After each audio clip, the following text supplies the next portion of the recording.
Second Variety Part 2. They say that matters of... He consulted the slip.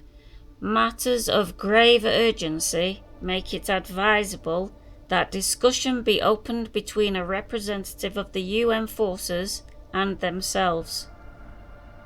He held the message up to the screen for the general to scan.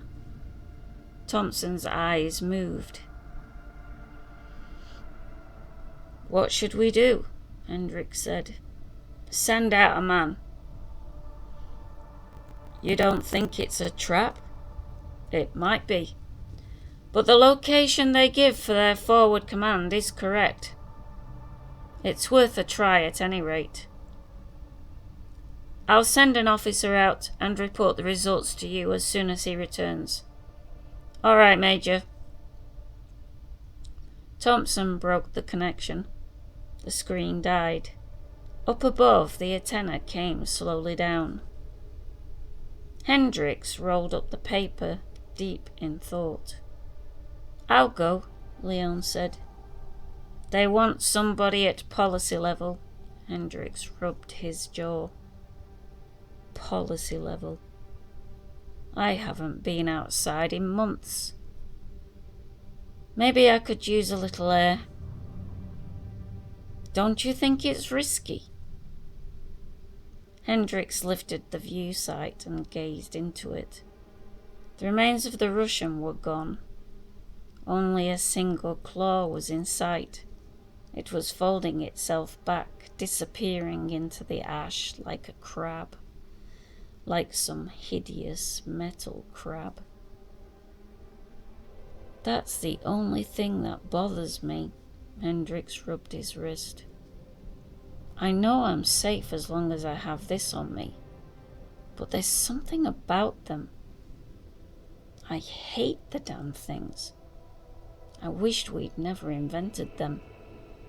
There's something wrong with them. Relentless little. If we hadn't invented them, the Ivans would have. Hendricks pushed the sight back. Anyhow, it seems to be winning the war. I guess that's good. Sounds like you're getting the same jitters as the Ivans. Hendricks examined his wristwatch. I guess I'd better get started if I want to be there before dark. He took a deep breath and then stepped out onto the grey, rubbled ground. After a minute, he lit a cigarette and stood, gazing around him. The landscape was dead. Nothing stirred. He could see for miles endless ash and slag, ruins of buildings. A few trees without leaves or branches, only the trunks. Above him, the eternal rolling clouds of grey drifting between terror and the sun. Major Hendricks went on. Off to the right, something scuttled, something round and metallic. A claw going lickety-split after something. Probably after a small animal. A rat. They got rats too. As a sort of sideline. He came to the top of the little hill and lifted his field glasses. The Russian lines were a few miles ahead of him. They had a forward command post there. The runner had come from it. A squat robot with undulating arms passed by him, its arms weaving inquiringly. The robot went on its way, disappearing under some debris. Hendricks watched it go.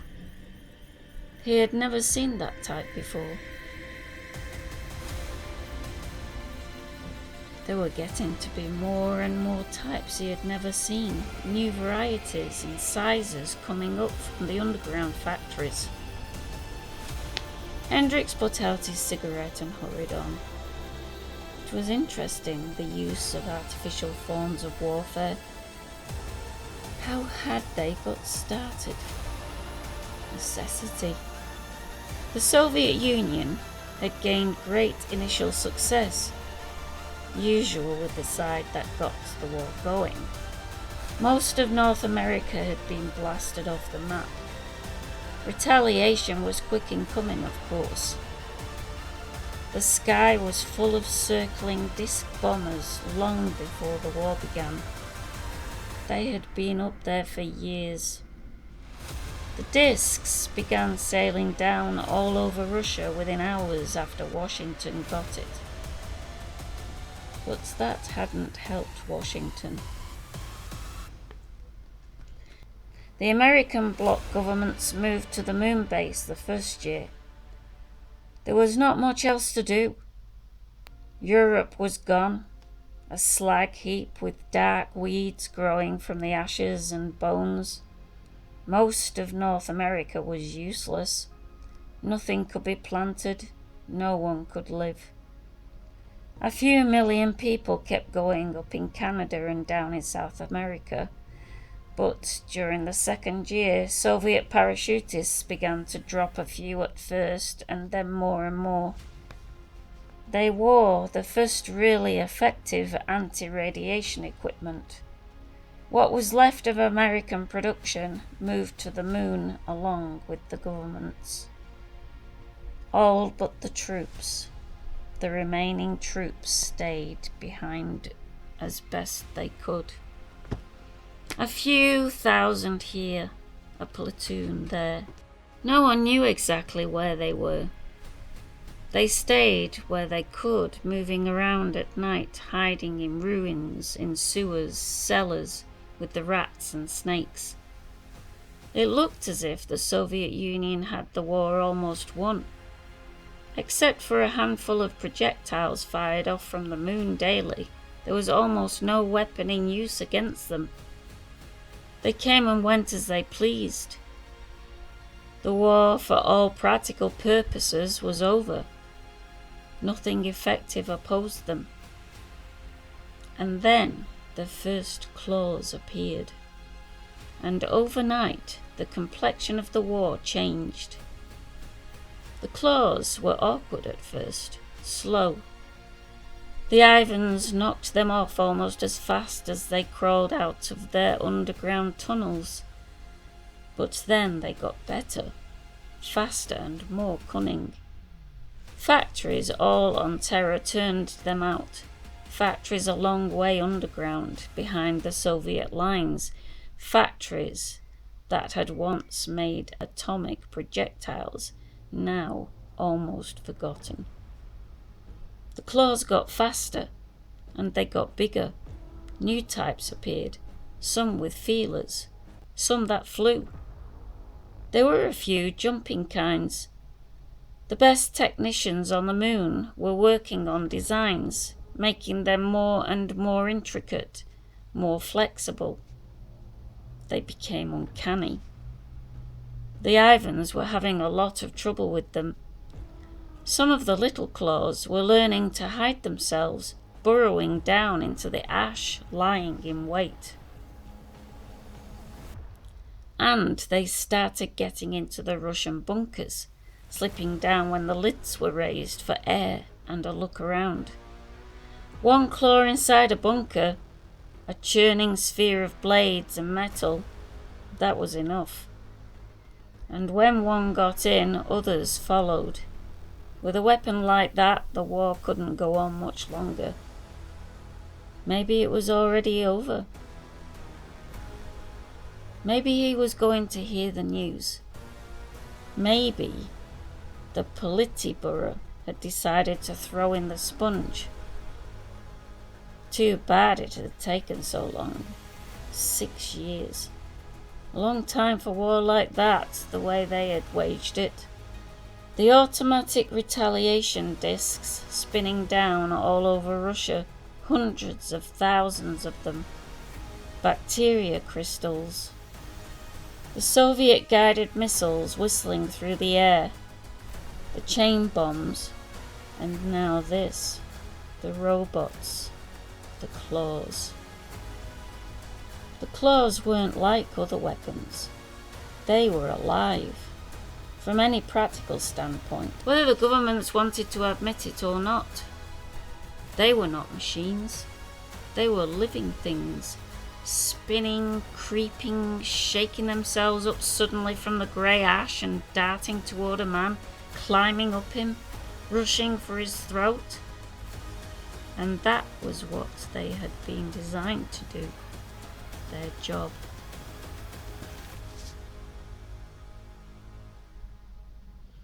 They did their job well, especially lately with the new designs coming up. Now they repaired themselves. They were on their own.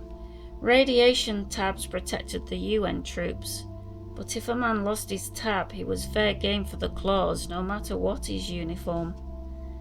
Down below the surface, automatic machinery stamped them out. Human beings stayed a long way off. It was too risky. Nobody wanted to be around them.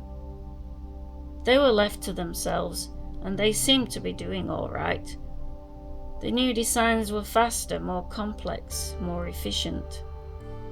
Apparently, they had won the war. Major Hendricks lit a second cigarette. The landscape depressed him. Nothing but ash and ruins. He seemed to be alone, the only living thing in the whole world. To the right, the ruins of a town rose up, a few walls and heaps of debris. He tossed the dead match away, increasing his pace. Suddenly he stopped, jerking up his gun, his body tense. For a minute it looked like, from behind the shell of a ruined building, a figure came, walking slowly toward him, walking hesitantly. Hendricks blinked. "Stop!" The boy stopped. Hendricks lowered his gun. The boy stood silently, looking at him. He was small, not very old, perhaps 8, but it was hard to tell. Most of the kids who remained were stunted. He wore a faded blue sweater, ragged with dirt, and short pants. His hair was long and matted, brown hair. It hung over his face and around his ears. He held something in his arms. "What's that you have?" Hendricks said sharply. The boy held it out. It was a toy, a bear, a teddy bear. The boy's eyes were large, but without expression. Hendricks relaxed. "I don't want it. Keep it." The boy hugged the bear again. "Where do you live?" Hendricks said.